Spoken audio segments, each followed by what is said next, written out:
السلام علیکم، بسم اللہ الرحمن الرحیم، نحمد و نصلی علی رسول الکریم۔ سورہ بنی اسرائیل کے 15 مرکزی موضوعات میں سے ہمارا 10واں مرکزی موضوع معاشرتی احکامات ہے۔ اس کے 2 حصے ہیں، پہلے حصے کے 3 ضمنی موضوعات ہیں اور تیسرا ضمنی موضوع ہے خرچ۔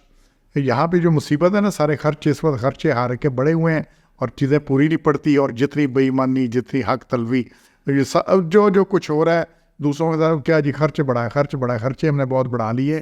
تو اللہ نے یہ پہلے 2 احکام آئے سورہ بنی اسرائیل کی آیت 26 میں سے، قرابت دار، مسکین اور مسافر کو ان کا حق دو، اور اندھا دودھ فضول خرچی مت کرو۔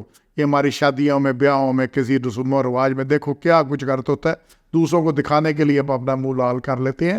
ٹھیک، یہ ساری خرابی اللہ نے یہ واضح حکم دیا کہ قرابت دار کو، جو رشتہ دار ہیں، ان کو دو، ان جو حق کے بندہ ہے۔ اور پھر مسکین کی بات بھی کی ہے، اور مسافروں کی، مسافر کہیں پھنسا ہوتا ہے، کچھ نہیں ہوتا ہے، یہ سورہ نساء کی آیت 36 میں بھی آیا ہے، سورہ نحل ہے 16 نمبر، اس کی آیت 90 میں بھی ہے کہ ایتاء ذی القربیٰ، ان قرابت داروں کا پہلا حق ہے ان کو دو، اول خیش بات درویش، پہلے ان کو دینا ہے۔ اور پھر یہ ہے کہ اسی میں دوسری بات ہے، وَلَا تُبَذِّرْ تَبْذِيرًا، اور فضول خرچی نہ کرو اندھا دھند، یہ ایسی نہیں فضول خرچی کرتے رہو، اس سے بچنا ہے۔ اور پھر 27 میں اللہ نے اس کو کلیئر کیا ہے کہ جو فضول خرچے ہیں وہ شیطانوں کے بھائی ہیں، اور شیطان کیا ہے؟ اپنے رب کا ناشکرا ہے۔ یہ فضول خرچی کرنے والا بھی اپنے رب کا ناشکرا ہے، یہ شیطان کا بھائی ہے۔ تو جو خرچ ہے نا جی، اس کی چیز کو سمجھ لیں گے۔ یہ کہ اسراف، دوسرا تبذیر۔ یہاں پہ تو اسراف کیا ہوتا ہے؟ اسراف ہوتا ہے ضرورت کے کاموں میں ضرورت سے زیادہ خرچ کرنا، اسراف ہے۔ مثلا کھانے پینے میں، لباس میں، رہائش میں جتنی ضرورت ہے اسے کہیں شو مارنے کے لیے خرچ کرتے رہنا۔ اور تبذیر ایسے کاموں میں خرچ کرنا جس کی سرے سے ضرورت ہی نہ ہو، مثلا ریا کے لیے، ریاکاری، لوگوں کو دکھانے کے لیے، نمود ہے، فخر ہے، نمائش ہے، فسق و فجور کے کاموں میں خرچ تبذیر ہے، اور یہ اسراف سے زیادہ برا کام ہے۔ ایسے لوگ شیطان کے بھائی اور ناشکرے ہیں، کیونکہ مال اللہ کی نعمت ہے اور اسے غلط استعمال کرنا ناشکری ہے۔ بغیر ضرورت بجلی کے بلب، پنکھے، اے سی چلتے رہنا تبذیر ہے۔ کہیں آپ آتے ہیں تو فوراً آن کرتے ہیں، جاتے ہوئے یاد ہی نہیں رہتا۔ تو جہاں جتنی ضرورت ہو پنکھے کی، اے سی کی، لائٹ کی، اتنا چلانا ہے، اور اس سے زیادہ چلائیں گے تو اسراف ہے۔ اور بالکل ہی اگر ضرورت نہیں ہے اور چل رہی ہیں تو یہ کیا؟ تبذیر ہے، اس سے بچنا ہے۔ اور پھر اگر کبھی انسان کے پاس وسائل نہیں ہوتے تو چوتھا حکم ہے، تنگ دست ہو تو سائل سے نرمی سے بات کرو۔ بعض اوقات بندے کے پاس نہیں ہوتا، اتنا نہیں ہے، تو پھر اللہ نے کیا کیا؟ تو اسے اعراض کرو، اس سے آرام سے بات کرو، جس سے امید رکھتا ہے تو منہ پھیر لے اس سے، اور اس سے کہہ دے کہ نرمی کی بات، لیکن پھر بات کیسی کرو؟ نرمی کے ساتھ کرو، آسانی کے ساتھ۔ محصور ہے آسان، نرم، اس میں بڑی اس چیز کی توجہ کرنی چاہیے۔ ہمیں کوئی سائل مل جائے تو ہم اس کو جھاڑنا ہی شروع کر دیتے ہیں، غلطیاں نکالنا ہی شروع کر دیتے ہیں، تو اس لیے اس سے نرمی سے بات کرنی ہے۔ اور پھر آخری نقطہ ہے 5واں، خرچ میں اعتدال، میانہ روی سے کام لو، یہ 29 نمبر آیت میں۔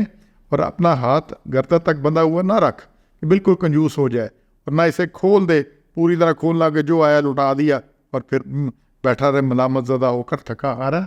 تو گردن سے بندھا ہونے کا مطلب یہ کہ سخت کنجوس، وہ ہاتھ جیسے دینے کے لیے کھلے ہی نہ، نیچے آئے ہی نہ، شدید بخل کرنا، اور یا پھر ہر طرف لٹا ہی دینا جیسے جیسے اس کے۔ تو یہ اللہ نے دونوں سے روکا ہے، اعتدال، میانہ روی اختیار کرنی ہے۔ تو خرچ میں اعتدال کرنا چاہیے۔ انفاق کا بہت حکم ہے، اور اس کی حد یہ ہے کہ سورہ بقرہ کی آیت 219 میں، ضرورت سے زائد مال خرچ کرو۔ تو انفاق 2 لوگوں کو سرکل ہو، لیکن خرچ میں پھر بھی اعتدال کرنا چاہیے، نہ تبذیر ہو، نہ اسراف ہو، نہ کنجوسی ہو، نہ بخل ہو۔ یہ ساری یہ اخلاقیات میں ہے، یہ معاشی احکامات ہے، جو معاشرتی احکامات ہے، اس کی بنیاد اسی چیز کے اوپر ہے، دوسروں کو ان کا حق دو، اور یہ حق گھر سے شروع کرو، اپنے قرابت داروں سے شروع کرو، ان سے سب کو یہ چیزیں جو ان کا حق بنتا ہے پوری طرح دو۔ اور اس میں ایک بڑی اہم چیز آ جاتی ہے وراثت۔ سورہ نساء میں اس کا پورے حصے بنے ہوئے ہیں، تو جس کا وراثت میں جو حصہ ہے، باقی تو جو آپ نے دینا ہے آپ اس کے ہے، جتنا آپ کے پاس زائد ہے وہ دیں، لیکن وراثت میں ہر ایک کا حق بنتا ہے۔ اور وراثت میں ایک چیز دیکھ لیں کہ وارث کے حق میں وصیت نہیں ہوتی۔ تو یہ ہوتا ہے جی میرے لیے دادا جی نے وصیت کر دی ہے، جس کو اللہ نے حق جس کا مقرر کر دیا ہے اس کو حق نہیں دے سکتے۔ تو اس لیے یہ خرچ کرنا ہے، اور اس کو اچھی طرح سمجھ لیں، کیونکہ یہ خرچ کی خرابیاں یہی لے کے ڈوبتی ہیں، اور یہ خرچ اتنے بڑھ جاتے ہیں کہ پھر اس کے لیے حرام ذرائع بندہ استعمال کرتا ہے، پھر اسے خرابی۔ تو انشاءاللہ ہم نے ان کو سمجھنا ہے۔ سبحان ربک رب العزت عما یصفون وسلام علی المرسلین والحمد للہ رب العالمین۔